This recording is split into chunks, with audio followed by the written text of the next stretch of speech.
አልተዘዋወረችም። ከባለፈው ክፍል የቀጠለ። አልተዘዋወረችም። እናቴ ትታን ብትጠፋም አልጠላኋትም። እንዲያውም ሰው በሌለበት በናፍቆት አልቅስ ነበር።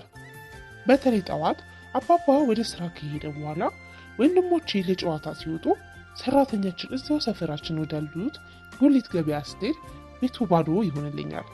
ይህ ሰዓቴ የእናቴ መንፈስ ቤቱን የሚገናኝበት ነበር። በዚህ ሰዓት ነበር ሙዚቃ ከፍታ ቤቱን በሽቶ ጠረን ሞልታ በቅመም ያበደ ሻይዋን ይዛ መስኮቷ አጠገብ ያለው ወንበር ላይ የምትቀመጠው። ባታወራኝም አብራኝ የምትሆነው። ዝምተኛ ነበረች፣ በአይኖቿ ብቻ የምታወራ እና አይኖቿን ከኔ ላይ የምታሸሽ። ሁለቱ ታናናሽ ወንድሞቼ የእናቴን መጥፋት ለምን ግድ እንዳልሰጣቸው እስካሁን ድረስ አላውቅም። የበለጠ የገፋችኝ እኔን ግን ለምን በናፍቆቷ እንደተጎዳው ዛሬም ድረስ አይገባኝም። ክፉኛ ትናፍቀኝ ነበር። እናቴ ጠረኑ በሚያውድ ሽቶና በብዙ ጣፋጭ የተከበበች ገነት ነበረች ለኔ። ያ ገነት ሁልጊዜ ውብ ዜማ ከውስጡ ይፈልቅ ነበር። የሰራሁትን ኃጢአት እንጃ ወደዚያ ገነት እንዳልገባ ብከለከልም በልጅነቴ እግሮቼ ዳርዳሩን ይዞሩ የነበር የኖርኩት። በስንተኛው ዙር የገፋሁትን ቅጥር እንደሚፈርስ ባላውቅም አንድ ቀን በእናቴ የፍቅር እቅፎች ውስጥ እንደምወድቅ አስብ ነበር። ቅጥሩ ሳይሆን ተስፋዬ ፈራረሰ። በናፈቀችኝ ቁጥር እዘፍናለሁ። ታዋቂ ዘፋኝ መሆን ተመልሳ የምትመጣ ስለሚመስለኝ ነበር። አባባ ግን ስዘፍን ከሰማ ይቆጣል። ማቆም አልቻልኩም። ውሌ ሁሉ ልክ እንደ እናቴ ቴፕ ስር ሆነ። በቁጣም በምክርም ብሎኝ አልሰማ ስል ያንን ፓሶቶኒክ ቴፕ የት እንዳደረሰው እንጃ ድራሹን አጠፋው። ቤታችን ጭር አለ። የሚያስፈራ ጭርታ። ቤት እንደ ሰው ይሞታል ለካ። ቤታችን ሞተ። ዩኒቨርሲቲ ገብቼ እስክመረቅ በቤታችን ቴፕ አልነበረም። አንዳንዴ እናቴን ትታቸው ከሄዳቻቸው ጥቂት ካሴቶች አንዱን ይዤ ጎረቤት ቤት ሄድና ክፈቱልኝ እላለሁ። ብዙ ጊዜ ባለጋራዡ ክፍሌ ቢሮ አይባልም መቆሸሹና መዘበራረቁ እሄድና የብረትና የቅጥቅጣ ድምፅ ጋር እየታገልኩ ዘፈኔን እሰማለሁ ቁጭ እላለሁ። በዚያ እናታችን ትታ በሄደችበት ዓመት ብዙ ነገር ተዘራረቀብኝ። በተለይ የትምህርቴ ነገር አልነበረም ሆኖ የማያውቀውን በመጀመሪያ መንፈቅ ዓመት በክፍሉ ውስጥ ከነበሩት 55 ተማሪዎች 47ኛ ወጥቼ አባባን እንደ ሴት አስለቀስኩት። አልተቆጣኝም። አቅፎኝ አለቀሰ። ሰራተኛችን ጽጌ ታዲያ እንደ ፎካሪ ሳሎን ውስጥ እየተንጎራደደች የምን ማልቀስ ነው? ልጁ እየወደቀ እየተነሳ ነው ትልቅ ደረጃ የሚደርሰው። ለወደፊቱ ሁሉንም በልጣ አንደኛ የምትሆነው ትላለች። በየመሃሉ ግን እሷም እንባዋን ትጠርግ ነበር። ሪፖርት ካርዳችን በተሰጠን ማግስት አንድ ሰካራም የክፍል ኃላፊ መምህራችን ከነበርኩበት ጎበዝ መደድ አንስቶ ሰነፍ መደድ አስቀመጠኝ። ድሮም ዘፈን ስታበዢ ነበር ነገር የተበላሸው ከሚል ስላቅ ጋር ተነስተሽ ካልዘፈንሽ እያለ እንዳላስቸገረኝ ፊቱ ላይ ነበር የነበረው ጥላቻና ንቀት ባሰብኩት ቁጥር ያበሳጨኛል። በዓመቱ መጨረሻ ሪፖርት ካርድን ስቀበል ልክ ልብ ድካም እንዳለበት ሰው የልጅ ደረቴን ድንገት ውጋት ሰቀሱ ያዘኝ። ተዝለፍልፌ የወደኩ ነበር የመሰለኝ። በቀሪ ዘመኔ ሁሉ አእምሮ ውስጥ እንደ ትራፊክ መብራት ደምቀው የሚያበሩ ቀያይ ፊደላት የተጻፈ ቃል ካርዱ ላይ ታትሞ ነበር። አልተዘዋወረችም ይላል። የሆነ ነገሬ ላይ ላይመለስ የተመታ በዚያ ሰይፍ መሃል ቃል ነበረ። ውዳቂነት፣ ከሰው ማነስ፣ አለመፈለግ፣ አለመሳካት፣ አለመቻለ ይህ ሁሉ በእናቴ የግድ የለሽነት ስሪንጅ ቀስ በቀስ ደሜ ውስጥ ሲሰርግ የነበረ የበታችነት ስሜት በአደባባይ በመላ መምህራኖቼና በትምህርት ቤቴ ታውቆ የማረጋገጫ የምስክር ወረቀት የተሰጠኝ ነበር የመሰለኝ። ከዛች ቅጽበት ጀምሮ ትምህርት እንደ ቀድሞ ዓመታት በፍቅር አዲስ ነገር ለማወቅ የሚጓጓበት ነገር ሳይሆን ፍርሃት፣ ጭንቀትና አባቴን ላለማሳዘን፣ በሰው ፊት ላለመዋረድ፣ ጓደኞቼ እንዳይርቁኝ ለመለማመጥ የሙጥኝ ብዬ የያዝኩት የገደል ጫፍ ገመድ ነበር ትግል።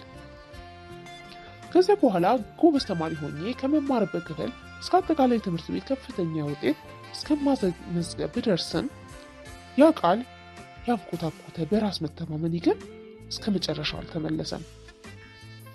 በማንኛውም የህይወቴ ክፍል አንድም ቀን ሳይሳካልኝ እችላለሁ የሚል እምነት ኑሮኝ አያውቅም።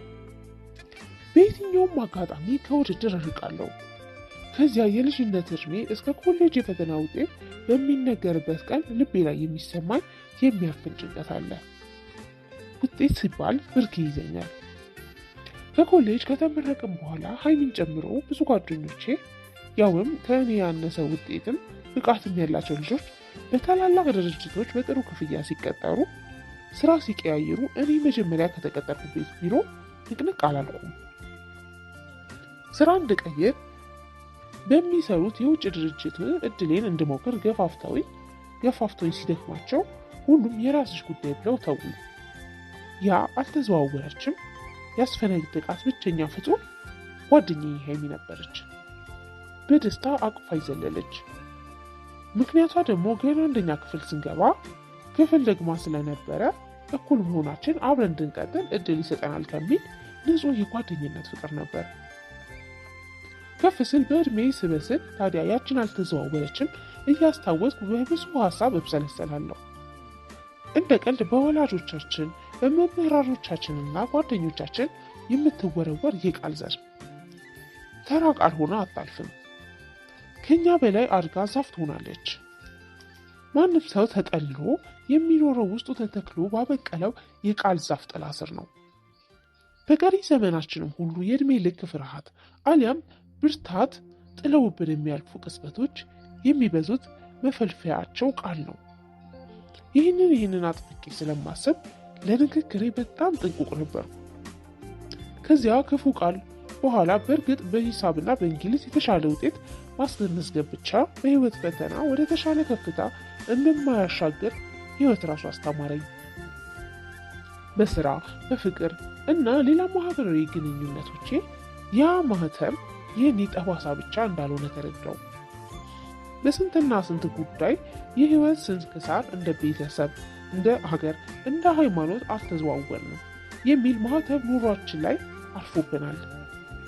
ለመስክ ስራ ወጥቼ ያንን ውብ መልክዓ ምድር ስቃይ የህዝቡን መጎሳቆል ስመለከት አገሬ ራሷ በየሜዳውና ሸንተረሩ ላይ በማይታይ ቀለም አልተዘዋወረችም የሚል ማህተም የታተመባት ይመስለኛል።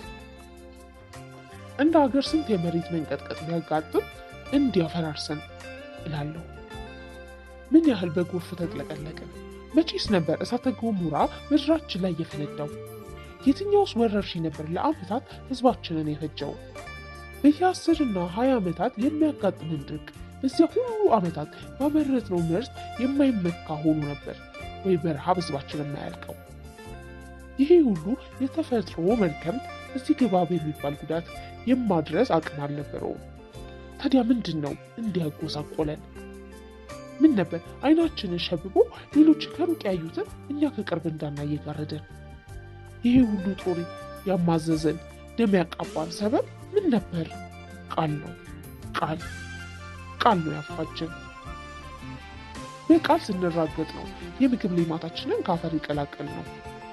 የሚወረወርብን ቃል ነው ራሳችንን ጠልተን ሌሎች እንድንመካ ያደረገን። የተዋስነው ቃል ነው እንደ ትልቅ ጥበብ በየፖለቲካው በየእምነቱ እየተከሰተ ያባላል። ቃሉ ወጣም ወረደም ውጤቱ ሌላ ቃል ነበር። አልተዘዋወራችሁም የሚል መራራ ቃል፣ ባላችሁበት እርገጡ የሚል መርገምት። ቃል የሚሰበረው በቃል አይደለም በድርጊት ነው። ከድርጊት የሚያቆም ቃል ሲዘራብን ልባችንን አለስልሰን ለማጽደቅ ተግባብተንና እስካሁን እንደ ዘውድ አናታችን ላይ የተጫነውን ጨለማ ቃል አልተዘዋወራችሁም ነው የሚለን። ቃል በቃል ቢሰበር ኖሮ እንደ ሀገር ተዘዋውረናል፣ አድገናል፣ ተለውጠናል፣ መጥቀናል እያልን ለዘመናት የጮህነው ጩኸት ተሰበረው ነበር። በዚያ በልጅነት እድሜ ይሄ ገብቶኝ ሳይሆን ውርደትን እምቢ ብዬ በመቆሜ ቢያንስ በትምህርት ያንን መርዘኛ ቃል ዳግም አላየሁትም።